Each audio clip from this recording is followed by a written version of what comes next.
the talent to make art comes from the need to make art, and the need to make art is the same as it's always been amongst us as people with emotions and feelings. Art can't evolve. It's not an organic, a biological organism. The art can't change. What changes are the feelings and circumstances of the image makers. So always when you are looking at art, you may look at art that has no figurative work at all.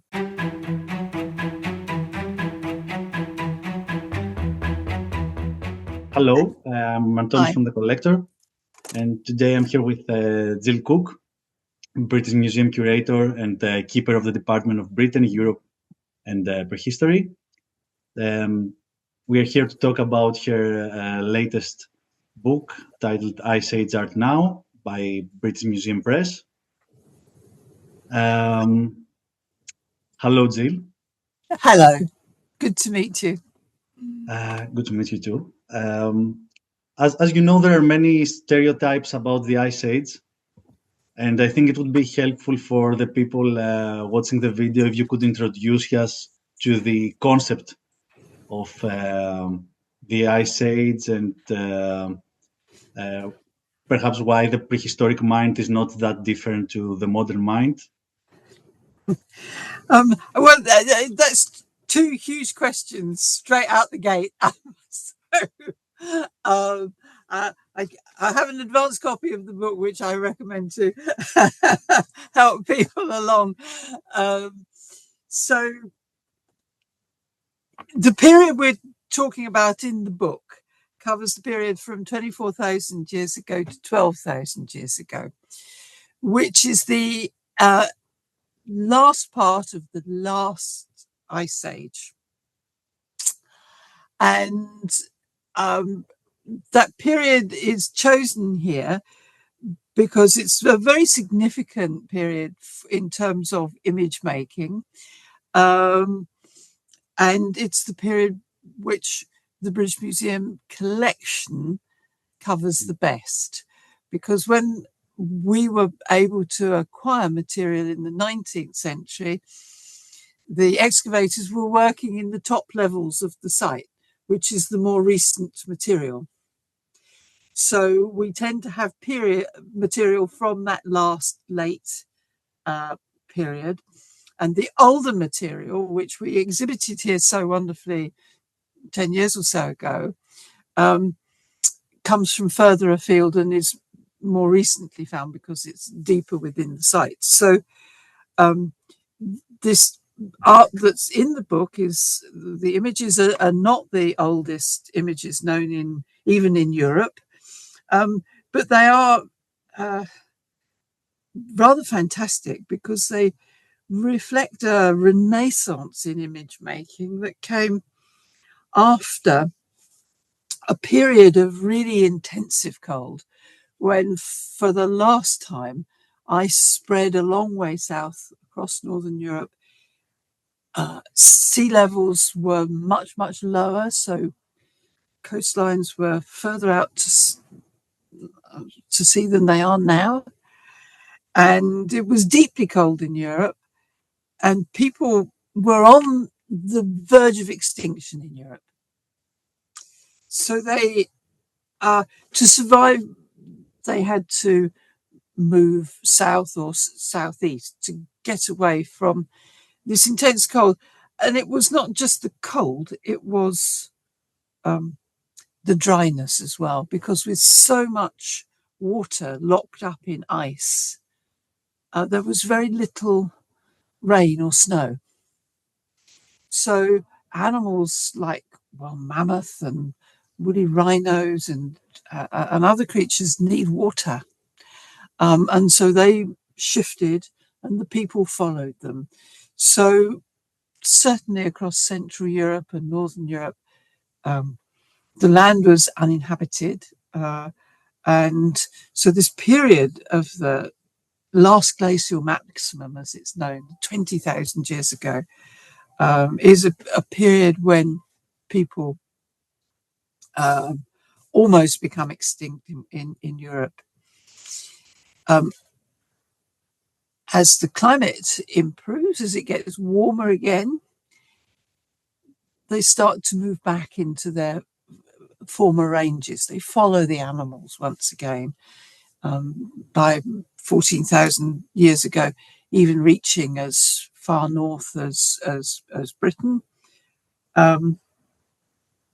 across what was still a land bridge. We were just a western peninsula of Europe at that time.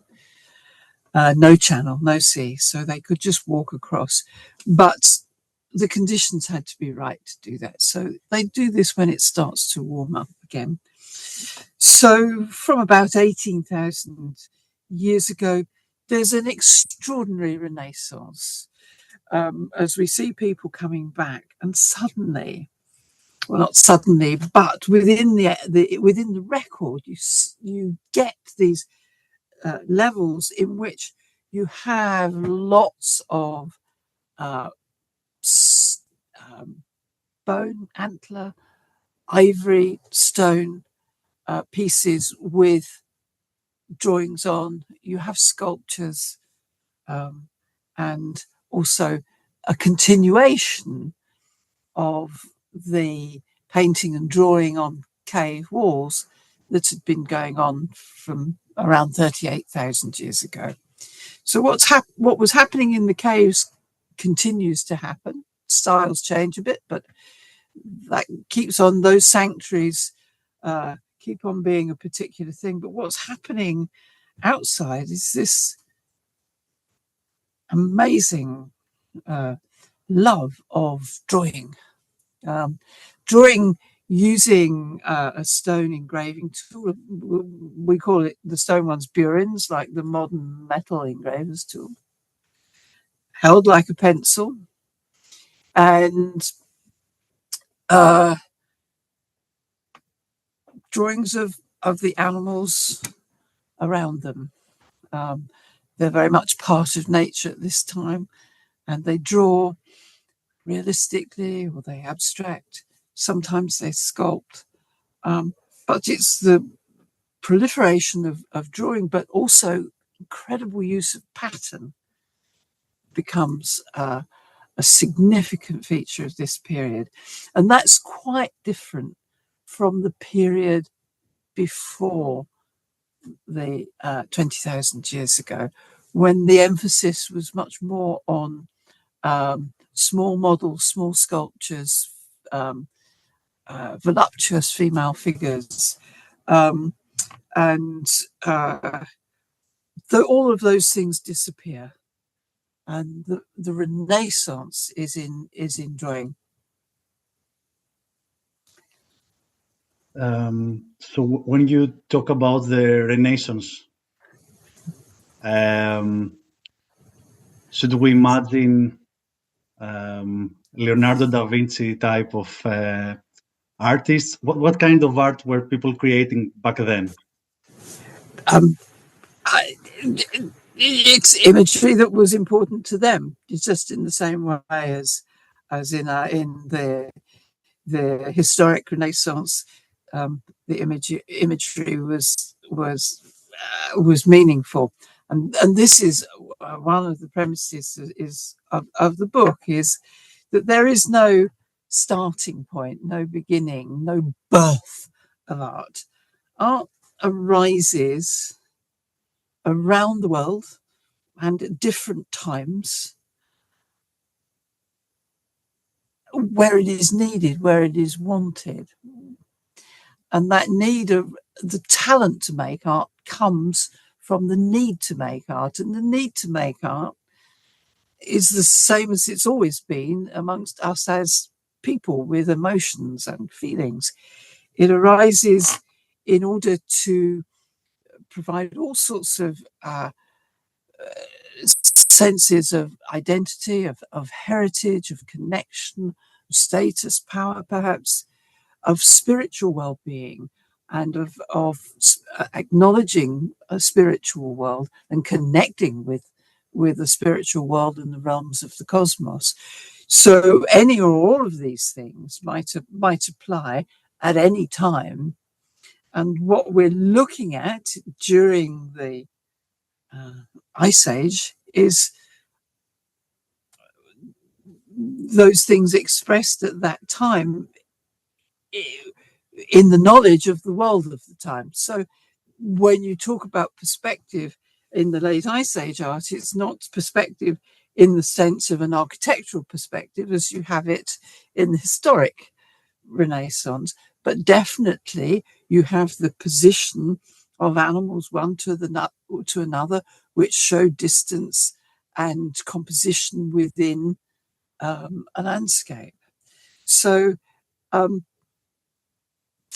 what is drawn will depend on your economic, social, historic context. The reasons for doing it remain very much the same. Would you say that this simpler, I use the term simpler, I don't know if it's correct or not, but this simpler representation of nature, animals, the world around us was what drew the modernists to the art of the Ice Age, that inspired them? Yeah, yes, I think it's very interesting when, for example, the cave of Altamira was discovered.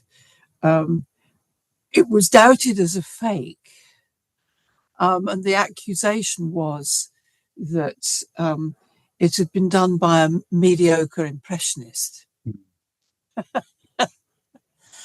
But then, as more art on cave walls was discovered, it was realized that it was really a genuine thing and a really important thing. So 20th century artists began to look upon these works and see in it the sort of liberation they were looking for from the historic conformities of art. They could see art without frames. They could see art without outlines. They could see the blurring of lines and effects produced by a wash. So they, I think, they were inspired by these aspects of it, and many of them went to see these works and think about them. But for example, Miro, after visiting Altamira, was inspired to do his work for UNESCO in Paris, but also produced a wonderful sequence of 12 prints, which show how he was thinking about how art emerged. And it's what he shows is childlike. And when children draw, the first effort with paint is a blob on a piece of paper, and when you say to the child, "What's that?" they say, "Oh, it's mummy." And then when arriving at age 4 or 5, the blue blob develops stick-like arms and legs, and then eventually the head emerges above the shoulders instead of being within the body. And so within a child's life, you can see that progressive conceptual ability to express things as an image. And Miro very much sort of saw art as beginning like that. But when you look at Ice Age image making, it's not at all like that. And some of the oldest images are truly remarkable in they are masterpieces in terms of imagination, skill, transcendence, innovative creativity. So it's really interesting to see how Miro was thinking about it, but the archaeological reality is a bit different. So this isn't an evolution. Art can't evolve. It's not an organic, a biological organism. The art can't change. What changes are the feelings and circumstances of the image makers. So always when you are looking at art, you may look at art that has no figurative work at all. And it will be very particular to perhaps spiritual belief, taboo, uh, tradition. So you need to know about society to understand those, what you are seeing. So is this answering your question at all? Um, it does. It answers more questions than the one I made, actually. Yeah. But um, talking about the modernists and what may have inspired people back then and today and throughout the ages, um, do we have any instances where people express certain emotions or emotional states like grief or love in the art of the Ice Age? Well, I mean, that's. It's difficult to say a sort of positive yes to that because it's not written down what they were thinking about. And for me, looking at something and uh, contemplating perhaps the ornaments left on the bodies of tiny children who have died through malnutrition and been buried with the jewelry that they had worn in life. You can't help but relate to the grief of a parent and the action of burying those children with the things they had had with them in life. So there is that kind of connection. But that's not written down. I can't prove that. I just feel that as a human being. And I think that as human beings, the those very basics of emotions and feelings are the same. With anatomically the same, our brains are the same. The endorphins and the hormones that govern what happens in our lives are the same, and so it's not wrong. I just can't prove that that's the case. I can imagine it, but I cannot prove it because I don't have a signed piece of paper saying that this was made by Mr. and Mrs. Flintstone after they buried their children. I can know that the malnutrition, they have both scurvy and rickets, and 4-year-old and a 2-year-old child. Now they're wearing quite thick animal skin clothing. So what sunlight there is doesn't reach their skin. They lack vitamin D. They also have scurvy, which is a lack of vitamin C.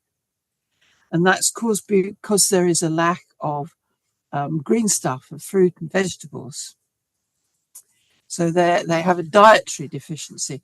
And that's brought about by the climate in which they're living. This is long, cold, harsh winters, lack of fresh fruit and vegetables, really difficult circumstances. So these children pass away from basically natural causes, but the way they are so tenderly placed in their grave, and the way their jewelry is placed upon them is a communication about the feelings of both the children and the adults.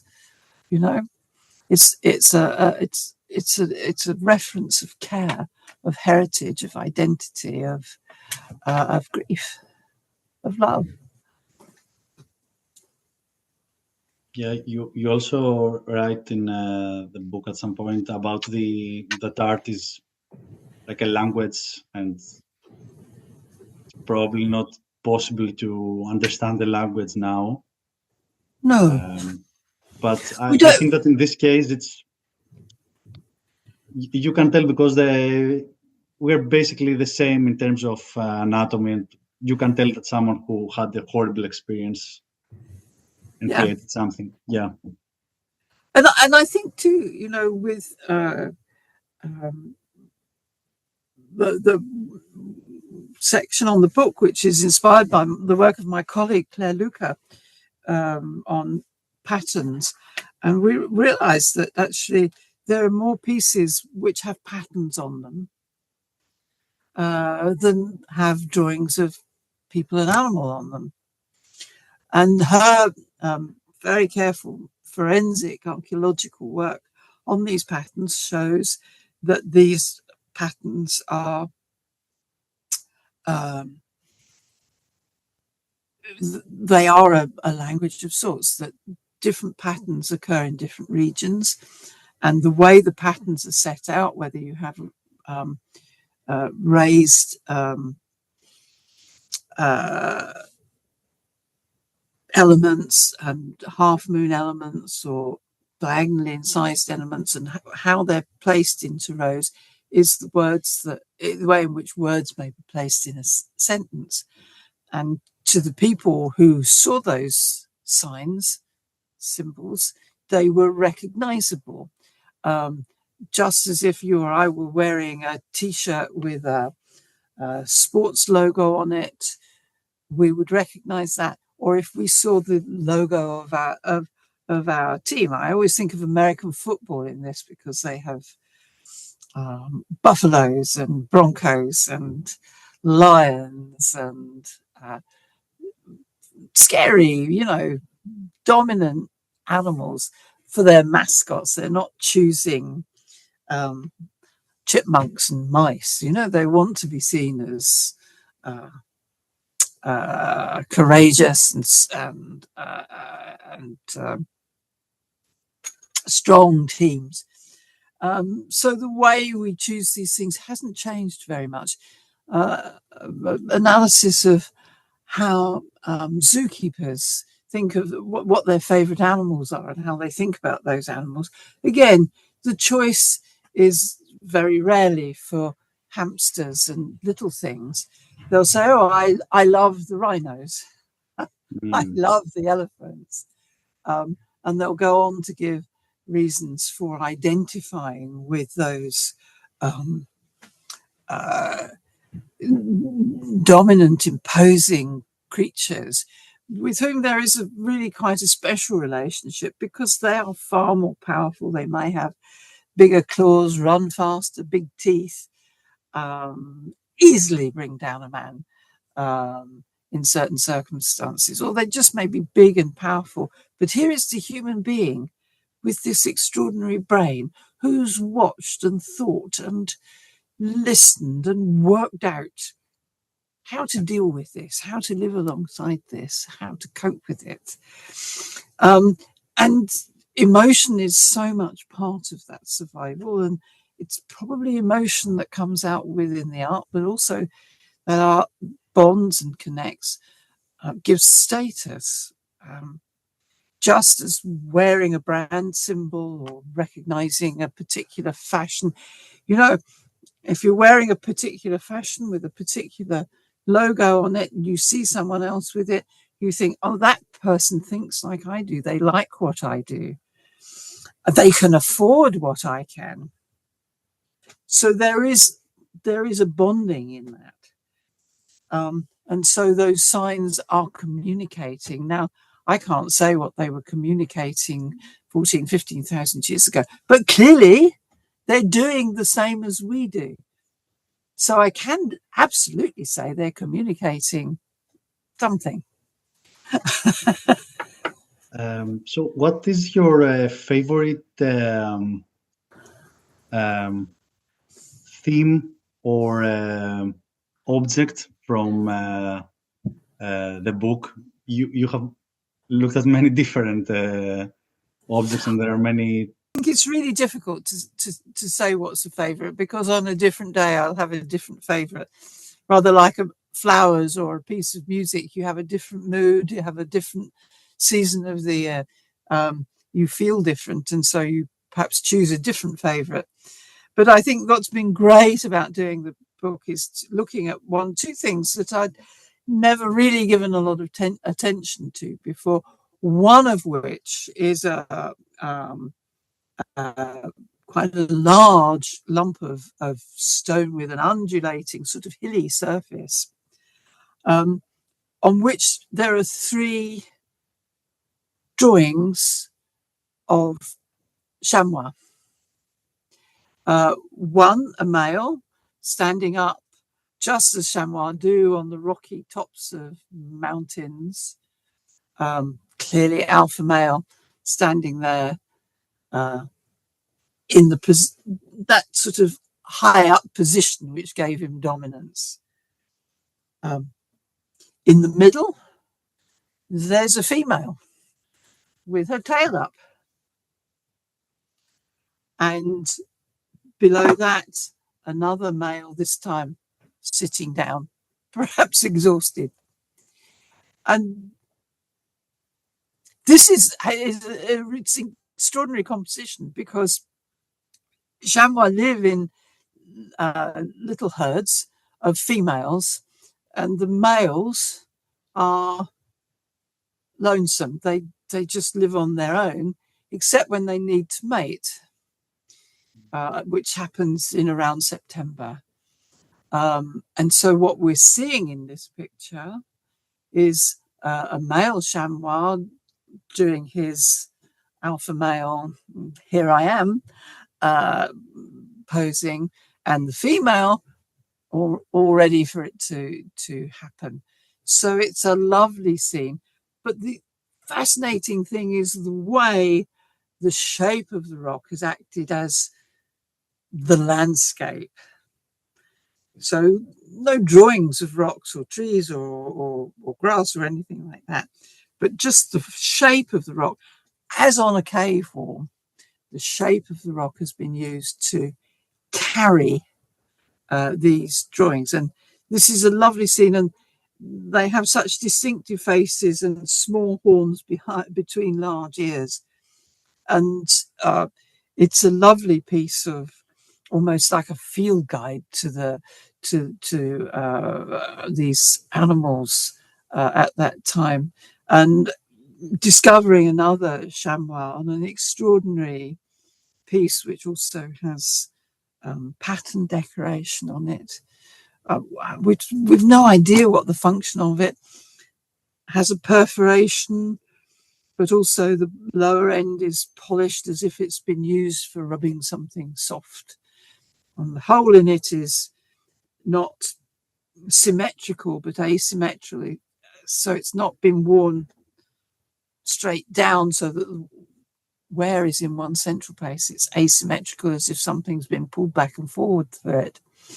But around that hole is face on the face of a chamois, with the visibility of this distinctive stripe they have on in the face and the horns between the big ears. It's, you suddenly see it and realize what a delightful piece it is, and that it was something particular to somebody. It doesn't really matter that I don't know what. It doesn't stop us from enjoying it. And I think if I want people to get anything from the book, is that,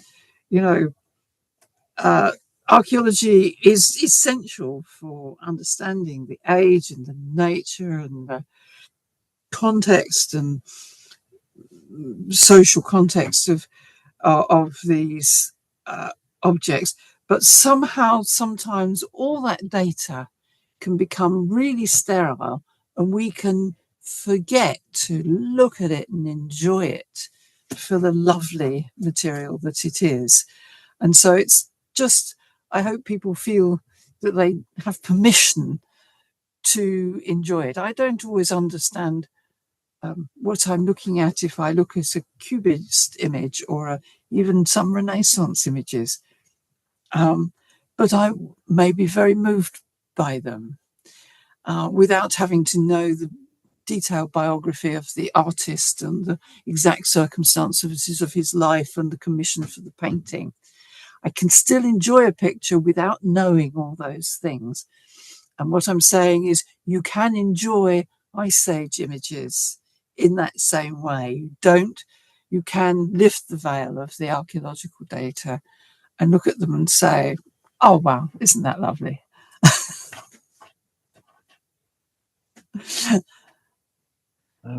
So with all your experience having written books, curated exhibitions, as a specialist on the art of the Ice Age, what do you, in your opinion, are the some of the big questions that remain unanswered, or that you would like to see answered in the future? I'm not sure that the questions are answerable. We're never going to know why. And the question why is kind of pointless because, why won't the car start?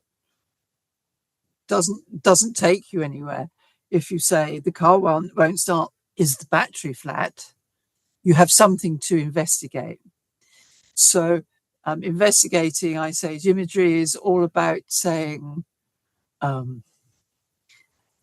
how was that done? Where is it? What is it? When was it? So all of those questions, why is useless to us, but all of the how, what, when, where can be approached and are being approached. I mean, there's marvelous work at the moment going on where possible. And again, as science progresses and we can do these things non-destructively, it becomes more possible at looking at the paints used on cave walls. And in some places, by analysis of that paint, shows very particular recipes. So you can trace the work of a particular image maker within a cave where that recipe is used. Elsewhere, it's a matter of almost fingerprinting. So a lot of work is done with the thumb, the finger, or the ball of the hand here, directly onto cave walls. Now, all of those things leave distinctive prints. And certainly in Chauvet Cave, the identification of particular prints shows that there are certainly 5 artists there whose works can be distinguished. Now, over 30,000 years ago. And that's an extraordinary feeling to be that close. It's like looking at the brush strokes in a Michelangelo. You are starting to identify the works of individuals. The work on patterns and how they're put together, like a language is put together. So you have sentences with particular forms, certain elements of pattern being conjugated in repeated ways. Maybe as we go forward, AI will begin to assess those sorts of patterns and show us new ways of thinking about how they might reoccur, where they reoccur, and what they're saying about the ethnicity and heritage of these very particular pattern groups. And of course, further excavations, the more we know about the sites themselves and the details of the archaeology. Yeah, there's lots to come. We're not done yet. We're not even started yet. So, we got to keep at it. So thank you very much. This was all very interesting. Lots of things to think about. I think we talked about the modernists and Ice Age arts, new developments in the field, and we will have images for whoever is watching the video. We'll have images in the article and more information about the book Ice Age Art Now. Thank you. Um, Thank you very much, Jill. Thank you very much. It's been a pleasure.